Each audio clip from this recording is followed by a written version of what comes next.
الله عدد ما في علم الله صلاة وسلاما دائمين بدوام ملك الله وعلى آله وصحبه.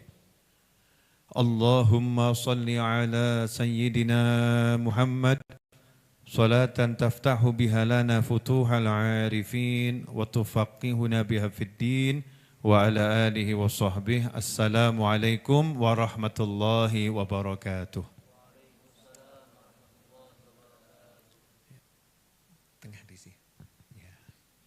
Alhamdulillah menjelang maghrib kita bisa kembali duduk bersama di Majlis Ar-Raudhah bersama santri Ramadan dan semua sahabat dimanapun berada. InsyaAllah pertemuan kita ini barokah, manfaat dunia akhirah. Amin Allahumma amin. Sebelum kajiannya kita lanjutkan, untuk teman-teman IT jangan lupa kamera utama di tengah, di kanan, di belakang itu selesai acara ditutup dan dibersihkan agar tidak mengembun, ya, agar tidak mengembun lensanya. Terima kasih. Kita pada sore hari ini akan belajar tentang satu amal ibadah yang sangat kita butuhkan, yaitu al-istighfar. Ya, al-istighfar. Apa artinya istighfar? Istighfar artinya adalah talabul maghfirah, suatu upaya mendapatkan, mencari ampunannya Allah Subhanahu wa ta'ala. Para ulama mengatakan istighfar itu jalan untuk masuk surga. Karena orang yang sudah diampuni, dia tidak akan disiksa. Nah, ciri-cirinya orang yang diampuni itu seperti apa? Karena istighfar itu dari kata ghafara, yang salah satu artinya adalah menutup. Jadi orang yang kalau istighfar itu dia lagi berproses minta agar ditutup. Jadi di cover ya, buku ada covernya, isinya enggak kelihatan. Maka orang yang istighfar kalau dia diampuni, maghfur, maka dia ditutup. Ditutup apa? Aibnya. Ya, aibnya ditutup. Karena itulah ciri orang-orang yang diampuni oleh Allah Ta'ala adalah orang-orang yang aibnya tertutup. Ya, aibnya tertutup.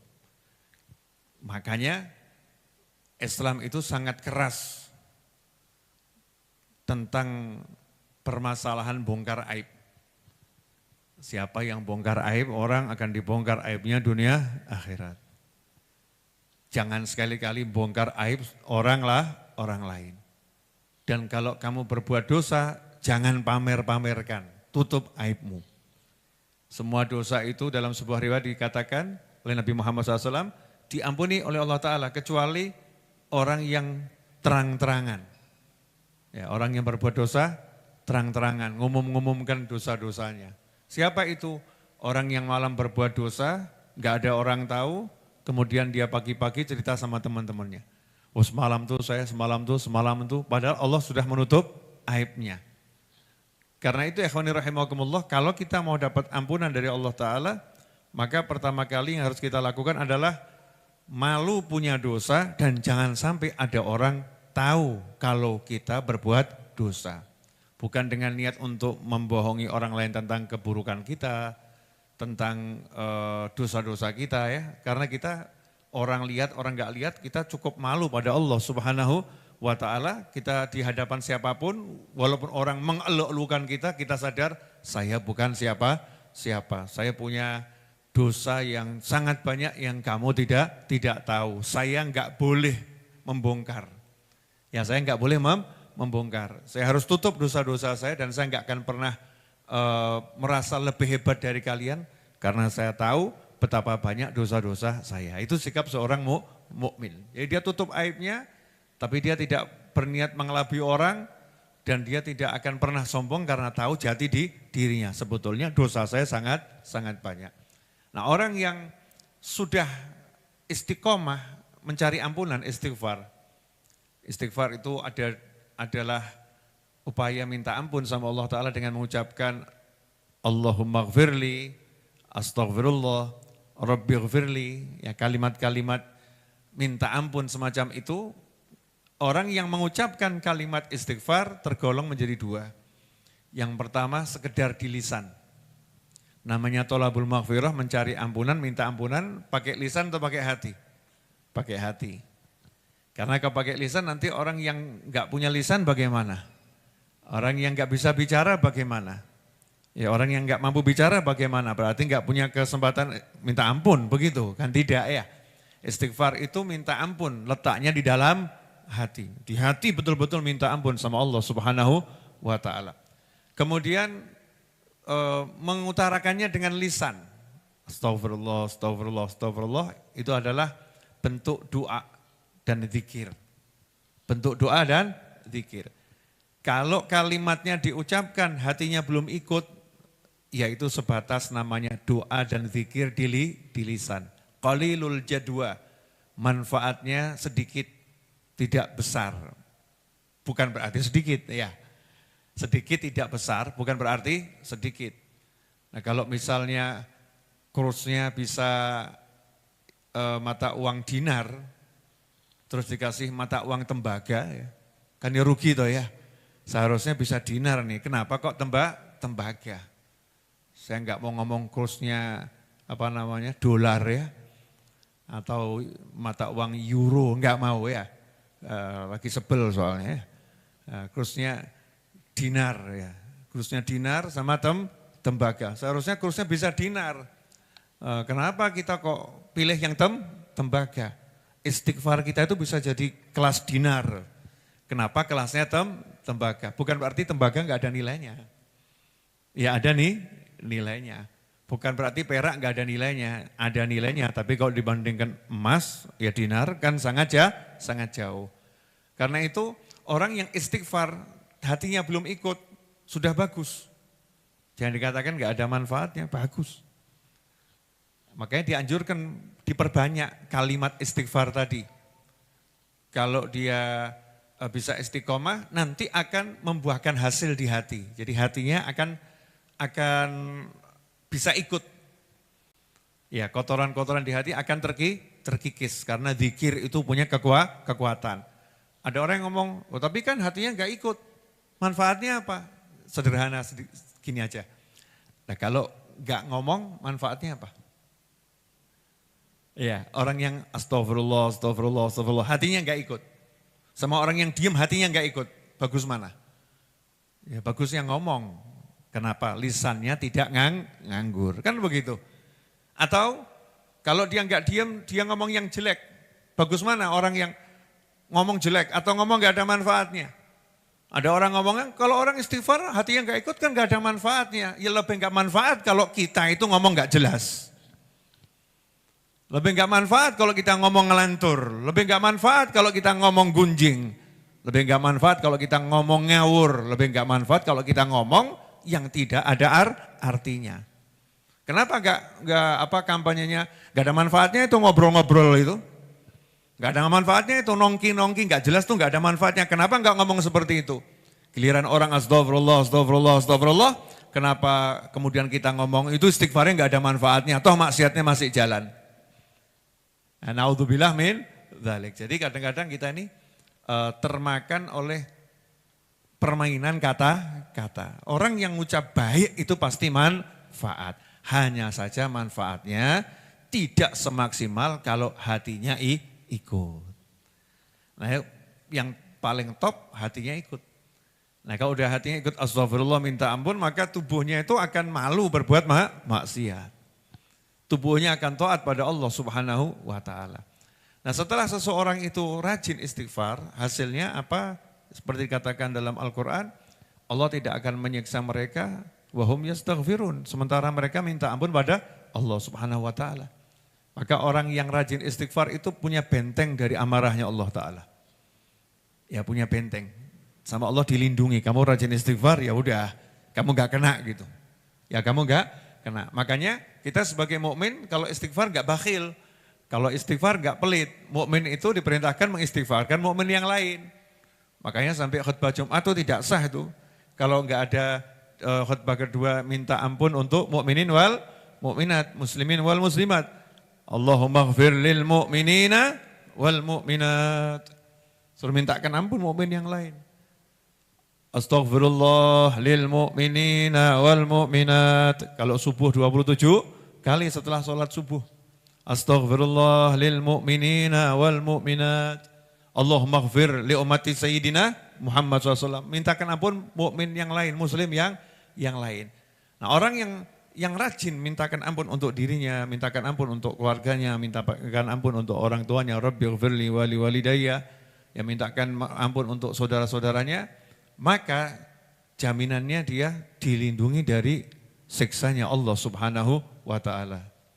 Wa hum yastaghfirun, mereka minta ampun jadi Allah enggak siksa.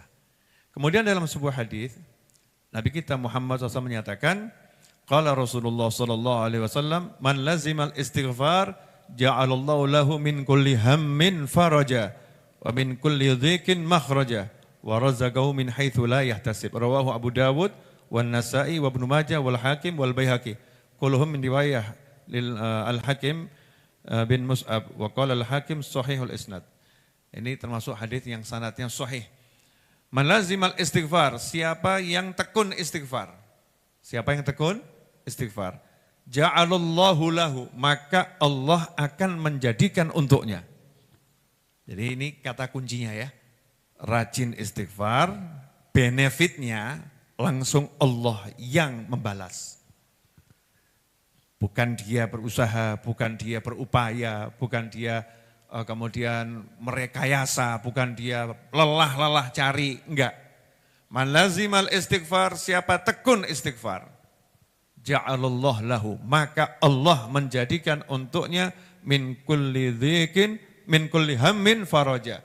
Untuk setiap ham, rasa suntuk, rasa enggak enak hati, karena tertimpa satu masalah yang berat, ya, masalah yang berat atau masalah yang kecil buat orang lain, tapi buat dia berat sehingga hatinya tuh sumpek. Ya, hatinya sumpek, ham faraja. Allah akan beri dia jalan keluar. Ya, Allah yang kasih. Jadi Allah akan menghibur orang yang rajin istighfar tuh, dibuat sumpek seperti apapun Allah akan kirimkan hiburan. Jadi kalau kamu sumpek kok enggak hilang-hilang, nah itu masalah itu. Kalau kita sumpek enggak hilang-hilang, itu masalah itu. Berarti kita kurang istighfar. Berarti dosa kita terlampau banyak. Kalau kita rajin istighfar bukan berarti enggak kena sumpek. Sumpek datang, Allah kirimkan penghiburnya. Selesai atau enggak selesai? Selesai. Wa min kulli dhiqin makhraja. Dan untuk setiap kesempitan, kesulitan Allah kasih jalan keluar. Ya, yang satu faraja, yang satu makhraja. Kalau yang tadi urusannya sama hati, yang satu sama ya macam-macam kesempitan hidup, rezeki, ya. Masalah dalam kehidupan, Allah kasih solusi. Tidak mungkin tidak. Dan yang terakhir ini yang paling ditunggu-tunggu sama orang-orang ini. Wa razaqahu min haitsu la yahtasib. Dan Allah akan beri dia rezeki yang enggak bisa dipikirkan oleh siapapun dari mana datangnya. Wa razaqahu min haitsu la yahtasib. Tidak ada seorang pun, dia maupun yang lain bisa memperkirakan rezekinya dari situ. Rezekinya enggak bisa. Min haitsu la yahtasib. Kenapa? Ini jaminan dari Allah, orang yang rajin istighfar enggak akan pusing dengan rezeki. Karena kalau pusing tuh gini, saya punya toko misalnya, seminggu enggak ada orang beli. Pusing atau enggak pusing? Pusing, karena nganggap rezekinya dari situ. Betul? Saya punya toko, saya punya sawah, saya punya kebun, saya punya. Kemudian saya butuh sejumlah uang. Saya lihat toko saya, kebun saya, ya sawah saya, teman saya, apapun itu yang bisa saya andalkan tidak menghasilkan.